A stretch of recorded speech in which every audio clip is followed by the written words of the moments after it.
शेतकरी बांधवांनो नमस्कार. शेतकरी बांधवांनो, आपल्याच्या माळावरच्या शिवार या कार्यक्रमात मी अनुप तुमच्या सर्व शेतकऱ्यांचं स्वागत करतो. शेतकरी बांधवांनो, खरं तर मानदेशी फाउंडेशनने आजच मानदेशी पशुवैद्यकीय लॅबचं उद्घाटन समारंभ आयोजित केलेला होता आणि या उद्घाटन समारंभानिमित्ताने आज आपल्या या उद्घाटन समारंभाला काही वेटरनरी डॉक्टर उपस्थित झालेले होते. तर त्यांच्याशी आज आपण संवाद साधणार आहोत. खरं तर त्यांना काय अडचणी आहेत आणि कशा पद्धतीने ते या आपल्या मान तालुक्यामध्ये वेटरनरी डॉक्टर म्हणून काम करतात याविषयी त्यांच्याशी संवाद साधणार आहोत, त्यांच्याशी बोलणार आहोत आणि या पशुवैद्यकीय लॅबचा त्यांना किती फायदा होणार आहे हे सुद्धा आपण त्यांच्याकडून जाणून घेणार आहोत. तर सुरुवातीला स्वागत करूया त्यांचं आपल्या मानदेशी तरुण वाहिनीच्या स्टुडिओमध्ये. नमस्ते. नमस्कार. तर थोडक्यात आपला परिचय आपल्या श्रोत्यांना द्यावा असं आपणास विनंती करतो. मी डॉक्टर पांडुरंग काटकर, गाव दिवड. ह्या क्षेत्रामध्ये एक गेल्या 25 वर्ष झालं मी काम करतोय. फील्डवर एक 15-17 वर्ष काम केलं. आता नंतर एक 10 वर्ष झालं मेडिकल सुरू केलंय. तर शेतकऱ्यांना रक्त जर चेक करायचं म्हणलं जनावरांचं तर बरेच दूर जावं लागत होतं. साधारण 100-125 किलोमीटर आहोत. त्याच्याबरोबर 2 माणसाची गरज लागायची, एकाबरोबर दुसरा माणूस, असं दिवसाच बरंच. आणि ते रिपोर्ट यायला बी येऊन परत ते औषधोपचार करणं ह्याच्यात 1-2 दिवस जायचे. लोकांना रक्त चेक करायचं आहे म्हटलं की लांब आहे, वेळ जातोय म्हणून काही लोक ते चेक करत नव्हते, त्याच्यातून वेळ जायचा. तर ते आता इथं आपलं मानदेश फाउंडेशननं जो उपक्रम हाती घेतलाय किंवा मान तालुक्यातल्या शेतकऱ्याला एक चांगले पैसे मिळाले पाहिजे दुधातून. त्याला कधी मिळतील? ज्यावेळी ते जनावर त्याचं हेल्दी राहील आणि एखाद जनावरापासून दूध उत्पादन ज्यावेळी जास्त वाढेल त्यावेळी आणि ते जनावर निर्जंतुक राहिलं पाहिजे. त्याचं लवकर आजाराचं निदान झालं पाहिजे किंवा लवकर आजाराचं निदान झालं तर जे आपण म्हणतो की अँटीबायोटिक विरहित दूध पाहिजे, तर ती लवकर निदान झालं तर कमीत कमी अँटीबायोटिक वापरून जनावर नीट होतील. आणि कमीत कमी अँटीबायोटिक वापरल्यानंतर त्या बाजारपेठेत त्या दुधाला दर अतिशय चांगला भेटेल आणि त्याच्यापासून शेतकऱ्यांचं उत्पन्न वाढेल. त्याच्यामुळे शेतकरी सधन होईल. दुसरी गोष्ट, हा जो उपक्रम आहे अतिशय डॉक्टरांना सुद्धा टेस्ट करायचे असं शेतकऱ्याला सांगायचं म्हणलं तर 1-2 दिवस लागायचे. आता हे जवळ लॅब असल्यामुळं आज ट्रीटमेंट दिलं आणि उद्या जरी वाटलं बाबा हे आजार असा वाटतोय आपल्याला तर ते मानदेशी फाउंडेशनच्या लॅबमध्ये पाठवू शकतात आणि लवकर रिपोर्ट येऊन आणि रिपोर्टच्या बाबतीत सुद्धा अतिशय आता थोडे दिवस झाला आम्ही बघतोय तर अगदी अॅक्युरेसी चांगली आहे म्हणजे रिपोर्टची. या पद्धतीनं मान तालुक्यातल्या लोकांना, आजूबाजूच्या तालुक्यातल्या लोकांना खूप चांगला फायदा होतो. डॉक्टर, तुमचा परिचय द्या. मी महेश नरबट, राहणार दिडवावाडी. याच भागात गंगोती, जांभवणी, पानवणी या भागामध्ये माझं प्रॅक्टिस आहे. नक्कीच. मी डॉक्टर गुलाब भोसले, मी दिवडचाच आहे आणि मी मसवडच्याच खाली म्हणजे एक 10-15 गावामध्ये प्रॅक्टिस करता. नक्कीच. खरं तर आपण वेटरनरी डॉक्टरकडे यावं किंवा वळावं असं आपल्याला का वाटलं किंवा मग का पहिल्यापासूनच प्राण्यांबरोबर प्रेम होतं म्हणून तिकडे क्षेत्राकडे शिकलं, म्हणजे क्षेत्रात यावं असं वाटलं? काय सांगाल त्याबद्दल? आमच्या घरी एक गाय होती आणि त्याला नेहमी म्हणजे जर्सी गाय म्हणले की उपचाराची गरज लागते. उपचाराची गरज असताना एक म्हणजे पळशीमध्ये तुकाराम खाडे म्हणून डॉक्टर आहे, तर ते म्हणजे आमच्याकडे व्हिजिटला यायचे नेहमी.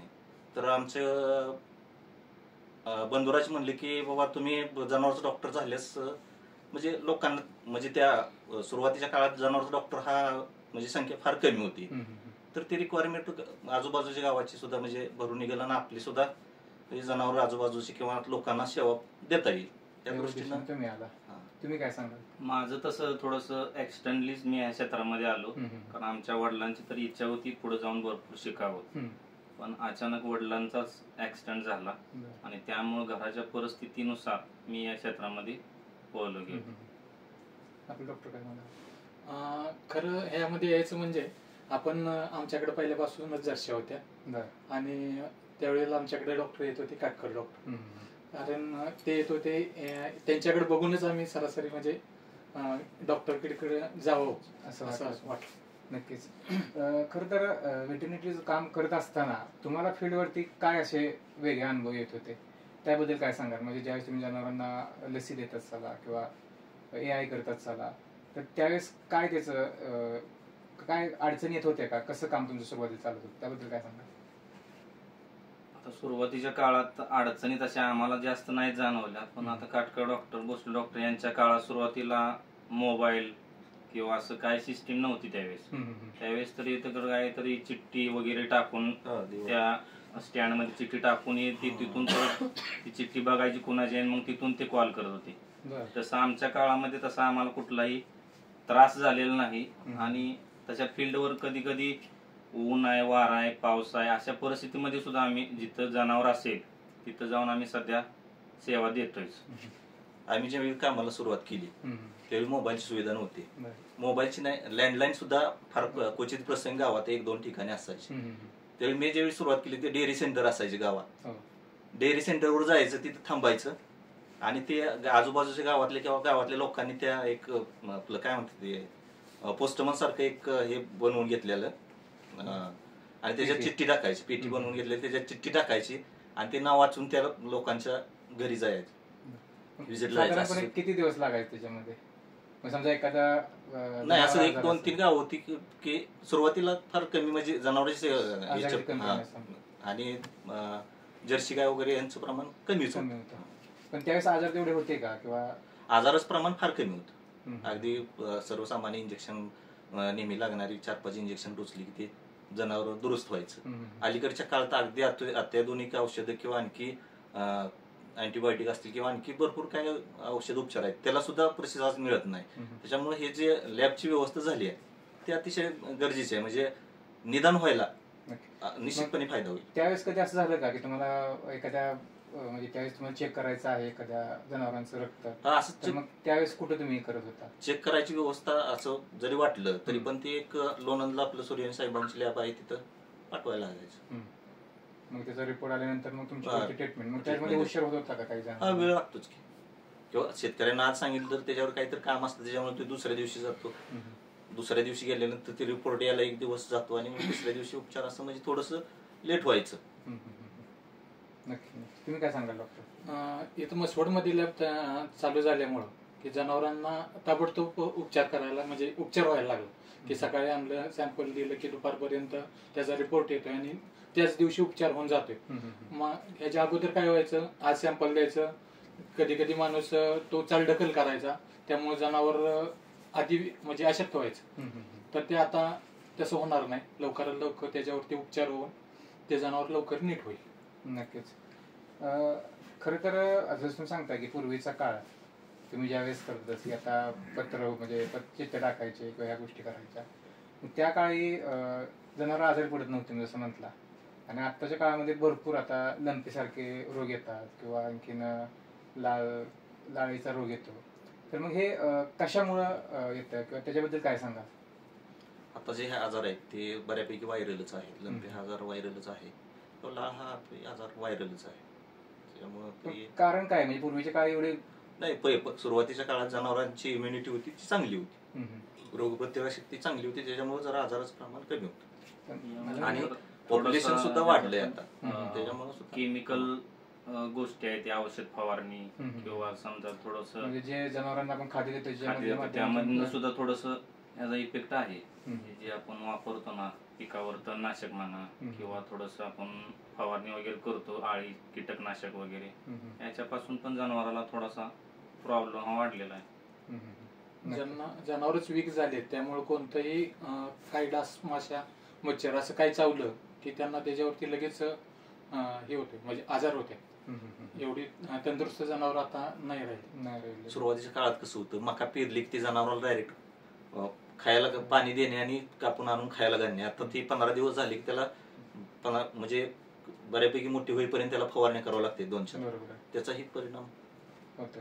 म्हणजे शेतकऱ्यांनी थोडस सेंद्रिय शेतीकडे आता वळायला पाहिजे. नक्कीच. खरं तर आता ही पशुवैद्यकीय लॅब इथं सुरू झालेली आहे आपली, तर त्याच्याबद्दल तुम्हाला काय वाटते की मी कितपत त्याचा परिणाम, म्हणजे कितपत तुम्हाला त्याचा फायदा होईल? 100% शेतकऱ्यांनाही आणि आम्हालाही त्याचा फायदा होईल की त्या जनावराला ताबडतोब उपचार मिळतील आणि ते जनावर लवकरात लवकर नीट होतील. नक्कीच. खरं तर आज तुम्हाला या ठिकाणी ट्रेनिंग सुद्धा आयोजित केलेलं होतं. तर ट्रेनिंग तुम्हाला काय वेगळं शिकायला मिळालं? म्हणजे तुम्ही तर ऑलरेडी फील्डवरती काम करतच आहात, पण त्याच्या व्यतिरिक्त तुम्हाला काय वेगळं शिकायला मिळालं का या ठिकाणी?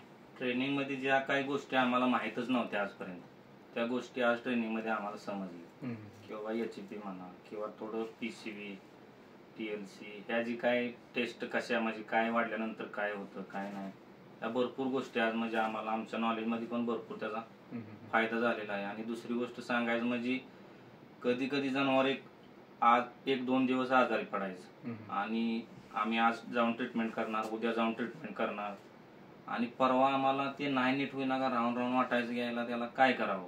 तर अशा काळामध्ये मग आम्ही त्या शेतकऱ्याच्या अगोदर मानसिकता बघायचो की बाबा हा जर रक्त चेक करून ये म्हणलं तर हा लोणंदला किंवा फलटण या ठिकाणी जाईल का, त्याची मानसिकता आधी आम्ही जाणून घ्यायचो. आणि त्यानंतर आम्ही त्याला सांगायला एक दिवस आमचा जायचा, मानसिकता तयार करून त्याला बाबा रक्त चेक करावं लागतंय असं सांगण्यासाठी एक दिवस जायचा. आणि एक दिवस सांगून मग दुसरा दिवस असं 4 दिवस यामध्ये उलटायचे. आणि 4थ्या दिवशी त्यावेळेस त्याची मानसिकता पाहिजे बाबा आता काय जनावर नीट होत ना, आपण गेलं पाहिजे. मग अशा टायमिंगला आम्हाला मग दुसरी कामं सोडून पहिल्यांदा पाटाचं त्याच्याकडे जायला लागायचं, कारण लोणंद म्हणजे काय जवळ नाही, आज 70-80 किलोमीटर तर आहे. अशा ठिकाणी जायचं म्हणजे पाटा आम्हाला अगदी आमच्या दिवसाची सुरुवात म्हणलं तरी जर पहिल्यांदा रक्त जाऊन काढायचं ना, आधी आपण 3 दिवस ट्रीटमेंट केली त्यामुळे रक्त काढायला गेलं का ती काय पहिलं काम आपलं म्हणजे असंच आहे बाबा रक्त काढायचं चला. त्यामुळं ती परत जाणार, तो माणूस दुपारपर्यंत तिथं पोहोचणार, तिथून तो ब्लडचा रिपोर्ट ते येणार, या गोष्टीला वेळ जायचा. म्हणजे 5वा दिवस पण यामध्ये जातात. आणि ते सगळी ट्रीटमेंटचा अंदाज घेऊन काय राहिले नाही करून त्यानंतर आपले 6 दिवस गेल्यानंतर तिथून पुढे जे आपण उपचार त्या जनावराला करणार आहे तो उपचार जनावराला झेलण्यात त्याची इम्युनिटी त्यावेळेस राहत नव्हती आणि कधी कधी उपचार कळून सुद्धा जनावर दगावण्याची शक्यता राहत होती. पण आता काय झाले 1 ते 2 दिवसांमध्ये आपण लगेच डिसिजन घेऊ शकतो. आणि मग सोडला माणूस सकाळ नाही संध्याकाळ हा येतच असतोय, कशाच्या काय कामानिमित्त येतच असतोय. त्यामुळे त्याला सांगितलं असं लॅब चालू झाली आणि तू जाऊन रक्त चेक कर, तो लगेच घेऊन येतोय. आणि त्यामुळं आमचं पण काम एवढं हलकं झालंय, कारण जनावर आजारी असेल म्हणजे आम्हाला सुद्धा थोडाफार स्ट्रेस राहतोच की बाबा हे जनावर आहे, दुधाचं जनावर आहे, ह्याचं नुकसान आहे, की लवकर बरं झालं पाहिजे. त्यामुळं आता आम्हाला सुद्धा असं म्हणजे झालंय की बाबा मोकळं म्हणजे आपल्या जवळ काहीतरी एक शास्त्र आलंय, असं एक आम्हाला त्याचा फायदा या लॅबचा भविष्यामध्ये पण होणार आहे आणि आता सध्या पण. आणि याच्या अगोदर पण मी ब्लड सॅम्पल आता 1 महिना लॅब चालू होऊन झाले. याच्या अगोदर पण मी एक 10-12 तरी सॅम्पल मी इकडं पाठवलेले आहेत. पण लॅबचा रिपोर्टिंग म्हणा किंवा तो ट्रीटमेंटचा बेस म्हणा, एक तर बैल इथं बोनेवाडी गावामध्ये मसवडच्या शेजारी खोंड होता, अगदी रेतचा खोंडचा पळा होता. अक्षरशः तो शिवाजी विरकर नावाचा माणूस बोनेवाडीचा, तो अक्षरशः असा डोळ्यातून रडत होता. डॉक्टरांच्या मेडिकलला वगैरे येऊन तो औषधं घेवायला येता. पण त्याचं एक आपल्याला म्हणजे त्याचं एक वैशिष्ट्य होतं, पैसे किती पण जाऊ द्या पण माझा खोंड वाचला पाहिजे. त्याला सगळी लंपीची ट्रीटमेंट दिली वगैरे सगळं झालं, पण खोंड पाक पूर्ण अगदी आडवा झाला शेवट. मग त्यावेळेस आता कशावर तरी टेकलं पाहिजे, आता काय सगळं देऊन झालं तरी पण तो काय सुधारणे मार्गा नव्हता. म्हणलं ब्लड चेक करूया, लॅब झाली जवळ आपलं. मग ब्लड सॅम्पल दिलं तर त्याला निमोनिया सांगितला. तर निमोनियावर आपण निमोनिया जनरली आम्ही उपचार तर करतोयच, पण त्या जी डॉक्टरनी सजेशन दिलं आपले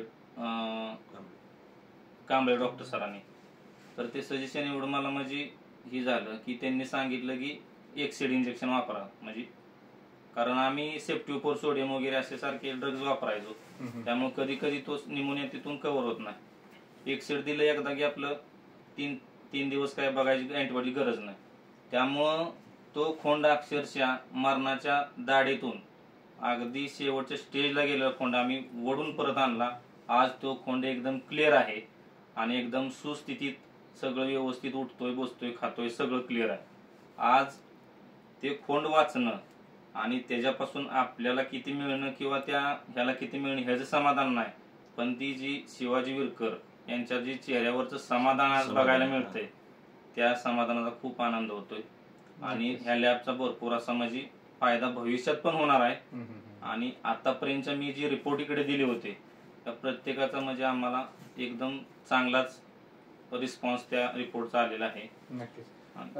खरं तर जसं तुम्ही आता म्हणाला की म्हणजे आता जसं प्रत्येक ठिकाणी आता म्हणजे आपण माणसाचा विचार केला तर मासवडमध्ये भरपूर लॅब आहेत की ते माणसांसाठी रक्त तपासणी करतात किंवा इतर सगळ्या गोष्टी. तसं आता इथली ही लॅब जहानासाठी सुद्धा सुरू झालेली आहे. तर मग त्याच्याकडे शेतकऱ्यांनी कसं बघितलं पाहिजे? तुम्ही वेटरनरी डॉक्टर आहात, तुम्हाला माहिती आहे जी किंमत काय आहे ते, पण शेतकऱ्यांनी कसं त्याकडे बघितलं पाहिजे किंवा जनावर जे पाळत आहेत त्यांनी कसं त्याच्याकडे बघितलं पाहिजे? आज विचार केला तर जनावरांच्या पण किमती काही फार कमी नाही. आज बैल वगैरे बघायला गेलं तर आज 15 लाख, 5 लाख, 3 लाख असे बैलांच्या रेटच्या किमती आहेत. त्या भरपूर किमती झाल्या. जर्सी गाय जर घ्यायला गेलं तर आज 1 लाख, 1.25 लाख जर्सी गाय आहे. बरं, ह्या ठिकाणी ते आपले एक उत्पन्नाचा स्रोत आहे.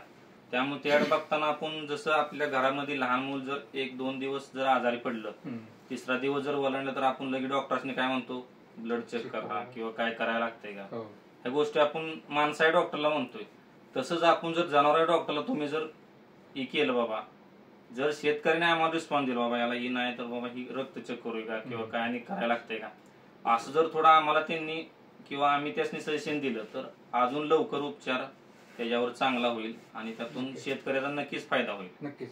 पण शेतकऱ्याची ती मानसिकता आहे का? तुम्ही फील्डवरती काम करतात, शेतकऱ्याची मानसिकता आहे का? चांगल्या जनावरांच्या जर किमती आहेत ना, तर चांगल्या जनावरांच्या किमतीला माणसाची मानसिकता आहेच, काय तर तसा विषय नाही. आणि सध्या कसं आहे, लोणंद, फलटण ह्या ठिकाणी जायची लोकांची मानसिकता नव्हती. माणूस काय म्हणायचं, बघा डॉक्टर साहेब तुमच्या ह्यानंच काय होतंय का, कुठं आता लोणंदला एवढ्या लांब जाऊ मी, बरं जायला जाताना 1 जण संघ न्यायचा, त्याला परत त्याचं नाश्ता चहा पाणी खर्च आहे, गाडीच तेल आहे, ह्याचं 1 दिवसाच काम बुडायचं, म्हणजे ह्या गोष्टी सगळ्या खर्चिक होत्या. तसं आपली इथं आता मसोडमध्ये जवळ सुविधा झाल्यामुळे लोकांचा अजून दृष्टिकोन या पाठीमागचा बदलत जाईल अजून जरा, आणि लवकरच त्यावर उपचार व्यवस्थित झाला म्हणजे जनावर वाचण्याचं प्रमाण बऱ्यापैकी कमी होईल. विशेषतः करून आपल्या भागामध्ये जनावरांमध्ये तुम्ही काम करता, असं इम्युनिटी कमी कशामुळे होते किंवा काही वातावरणाचा बदल किंवा टेम्परेचरचा काय बदल किंवा खाण्यात, असं काय तुम्हाला वाटतंय का नाही? कसं जनावरांच्या जी इम्युनिटी असते त्याला पोषक खाद्य मिळणं गरजेचं आहे. नंतर आपल्या भागामध्ये कसं आहे, सध्या आता जरा दुष्काळाचा म्हणजे कमी होत चाललेला आहे, त्यामुळे जरा आता चांगली परिस्थिती बनत चालली. म्हणजे आपल्या भागामध्ये ऊस वगैरे असा बघायलाच मिळत नव्हता, पण आता जरा पाणी वगैरे सुटल्यामुळे बरं होतंय. त्यामुळे लोकांचा पण जनावरांकडे बघण्याचा दृष्टिकोन जरा बदलत चाललेला आहे. त्यामुळं त्याला जे आपण पोषक जेवढं देऊ तेवढं त्यात त्याचं ते तब्येत सदृढ राहण्यास मदत होते आणि त्यामुळे आजाराचं प्रमाण वगैरे कमी राहतंय. नक्कीच. आणखीन काय सांगाल जातात, तुम्हाला काय वाटते की वेटरनरी तुम्ही काम करत असताना काय तुम्हाला अडचणी येतात किंवा त्याच्यावर तुम्ही कसं सोल्युशन शेतकऱ्यांना द्याल किंवा जनावर पाळण्यात द्याल, त्याबद्दल काय सांगाल? आता सुरुवातीला कसं होतंय, आम्ही तिकडे लॅबला एवढ्या लांब काय आम्ही सजेशन देत नव्हतो, पण आता सध्या जर जनावर आजारी पडलंच तर आम्ही शेतकऱ्याला लवकरच बाबा थोडंसं काळजी घेण्यास तर सांगून लवकरात लवकर ब्लड चेक करून आपलं आम्ही त्या पद्धतीनं ट्रीटमेंट देण्याचा प्रयत्न करणार आणि जनावर लवकर बरं कसं होईल याकडे आमचं कल राहणार. तुम्ही काय सांगाल डॉक्टर आता शेतकऱ्यांना? नाही, प्रत्येक शेतकऱ्यांना म्हणजे डॉक्टरनी म्हणायच्या अगोदर म्हणजे की म्हटलं पाहिजे की ह्याला रक्त चेक करून बघूया आपण आणि लवकरात लवकर कसं दुरुस्त होईल त्याच्याकडून, म्हणजे दोन्ही औषधाचा खर्चही वाचेल आणि जनावरही लवकर दुरुस्त होईल. त्यामुळं जास्तीत जास्त लोकांनी जनावर आजारी पडलं किंवा कुठलीही गोष्ट झाली, आजारी पडलं किंवा त्याचं शेण पातळ येत असेल किंवा आणखी गाभण राहत नसेल, बऱ्याच समस्या आहेत, किंवा गाय बसलेली असेल तर त्याचे नक्की कॅल्शियम कमी झाले, पोटॅशियम कमी झाले, सोडियम कमी झाले, काय कमी झाले ही गोष्ट टेस्ट करून ते लगेच उपचार करता येईल त्याच्यावर. त्याच्यामुळे शेतकऱ्यांनी सुद्धा खूप काळजी घेतली पाहिजे की जनावर वाटते आपल्याला म्हणजे 1-2 दिवसाच्या ट्रीटमेंटमध्ये दुरुस्त होत नाही तर डॉक्टर रक्त काढून द्या आणि मी चेक करून येतो, जवळच सुविधा झाली, असं शेतकऱ्यांनी सुद्धा त्याचा फायदा जवळ लॅब झाली तर घेतला पाहिजे. नक्कीच. आणि विशेष करून आपल्याला रक्त नुसतं म्हणजे रक्त चेक करून नुसतं फायदा नाही, पण त्याच्यानंतर पुढची ट्रीटमेंट जी आहे ती सुद्धा खूप महत्वाची आहे. हा, ट्रीटमेंट तर महत्वाची आहेच. तर ते आपले पुण्याचे डॉक्टर कांबळे आहेत ना, तर त्यांचं सजेशन आणि डॉक्टरांचं इथलं फील्डवरची कंडिशन आणि डॉक्टरांचं सजेशन ह्याच्यामुळं जनावर दुरुस्त व्हायचं प्रमाण भविष्यात आणखी वाढणार आहे. म्हणजे फक्त रिपोर्टवर न राहता डॉक्टरांनी आता मीटिंगमध्ये सांगितलं की तुम्हाला ज्या क्षणाला वाटेल रिपोर्टवर तर येतच आपल्याला, पण तुम्हाला फील्डवरची काय कंडिशन वाटते त्याबद्दल चर्चा करून सुद्धा आणखी उपचारात बदल करता येतो आणि तो एक फायदा होईल. नक्कीच. कारण मी बऱ्याच वेळा बघितलं की बऱ्याच वेळा आपण रक्त चेक करतो परंतु ट्रीटमेंट जे येते तर त्या ट्रीटमेंटचं ज्यावेळेस आपल्याला रिपोर्ट मिळतो तर त्या रिपोर्टमध्ये पण काही वेगवेगळे रिपोर्ट असतात, पण ते कसे द्यायचे औषध, किती टाइमला द्यायचे, कोणतं औषध किती वेळा द्यायचं, हा रिपोर्टमध्ये येतं का ते, किंवा कसं असतं त्याच्याबद्दल काय सांगा? रिपोर्टमध्ये ॲक्च्युली डॉक्टरांनी जे सजेशन केलेलं असते ते ॲक्च्युली त्या रिपोर्टनुसारच सजेशन दिलेलं असते. आणि ॲक्च्युली आम्ही पेशंट जो हँडलिंग करणार आहे त्याला आम्हाला माहीत असते त्याला म्हणजे कसं त्याला हाताळणी त्याची केली पाहिजे. त्यामुळं सजेशन विथ आम्ही प्रत्यक्षात बघणं यामधला जो समतोल राखला तर आपल्याला त्याचा नक्कीच फायदा होईल. म्हणजे त्याला सलाईन किती लावायची किंवा सगळा रिपोर्ट त्याच्यामध्ये देतात आपल्याला? हो, देतात पूर्ण रिपोर्ट. मग ह्याच्या आधी कधी कसं रिपोर्टनुसार पण ट्रीटमेंट करणं आणि आपण प्रत्यक्षात जनावर बघणं यामध्ये पण कधी तफावत राहते. पण सजेशन आणि आपण बघणं यामधली जर तफावत आपण घेऊन त्यानुसार जर आपण उपचार केला तर 100% जनावर नीट होण्याचे चान्सेस भरपूर आहेत. नक्कीच. शेवटचा प्रश्न की जाता तुम्ही शेतकऱ्यांना काय सांगाल की शेतकऱ्यांनी समजा आपलं जनावर जर आजारी पडलं तर ते त्याचं रक्त तपासणी करणं का गरजेचं हे जातात आपलं श्रोत्यांना सांगा? जनावराच्या उपचाराचा खर्च कमी करण्यासाठी आणि जनावर लवकरात लवकर व्यवस्थित होण्यासाठी रक्ताची तपासणी करणं गरजेचं आहे. आणि कुठल्याही आजाराचं अचूक निदान झालं तर जनावर लवकर दुरुस्त होतं. त्यामुळे रक्ताची चाचणी करणं फार गरजेचे आहे. नक्कीच. तर शरी हे होते आपल्या म्हसवड परिसरातील व्हेटरनरी डॉक्टर पांडुरंग काटकर, त्याचबरोबर गुलाब भोसले आणि महेश नरवट. खरं तर आपल्या या परिसरामध्ये ते काम करत आहेत. अजून सुद्धा आपले बरेच व्हेटरनरी डॉक्टर आहेत की ते त्या परिसरामध्ये काम करत आहेत आणि आज आपल्या मानदेशी तरंगाईच्या स्टुडिओमध्ये आले. खरं तर निमित्त होतं ते म्हणजे आज आपल्या पशुवैद्यकीय लॅबचं उद्घाटन होतं आणि खरं तर मान आपल्या तालुक्यातील किंवा मान देशच म्हणून जो आपला मान तालुका आहे त्याच्यामध्ये शेतकऱ्यांना त्याचा फायदा व्हावा या उद्देशाने ही लॅब सुरू केलेली आहे. तर धन्यवाद देऊया की आज आपल्या स्टुडिओमध्ये आले, आपल्याशी बोलले, संवाद साधला, त्याबद्दल धन्यवाद सर. नमस्कार.